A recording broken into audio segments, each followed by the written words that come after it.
So guys, আজকে আমি তোমাদেরকে একটা জিনিস দেখাবো। সেটা হচ্ছে যে আমি কত অল্পতেই খুশি হয়ে যাই। আর আমার চাওয়া পাওয়াগুলো আমার মতো কত ছোট ছোট। আমার হচ্ছে ওর ওপরে একটু অভিমান হয়েছে।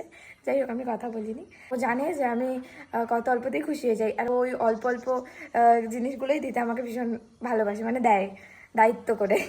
তো সেটাই দেখাবো আজকে তোমাদেরকে। চলো প্লিজ, তোমরা ক্যামেরা স্ক্র্যাচটাকে ইগনোর করে যাও, আর আমি যেটা দেখাচ্ছি সেটাতে ফোকাস করো। এই যে দেখো, এই সেই মানুষটা যে আমার ছোট ছোট চাওয়া পাওয়াগুলোকে ভীষণভাবে প্রায়োরিটি দেয়। আর ও জানে যে আমি যদি স্টোরিটা বা স্ট্যাটাসটা দেখে আমি খুশি হয়ে যাবো। আর ওইটা হোয়াটসঅ্যাপে দিয়েছে। ও শুধু হোয়াটসঅ্যাপে না, এটা ফেসবুকেও দিয়েছে। আর আমি অনেককে বলতে শুনেছি যে সবাই নাকি সবার হাজবেন্ডগুলোকে জোর করে স্টোরি দেওয়ায়। আর এই মানুষটা হচ্ছে পার্সোনালি আমার। আর আমি চাইবো যে তুমি সারা জীবন এইভাবে আমাকে খুশি রাখার চেষ্টা করো।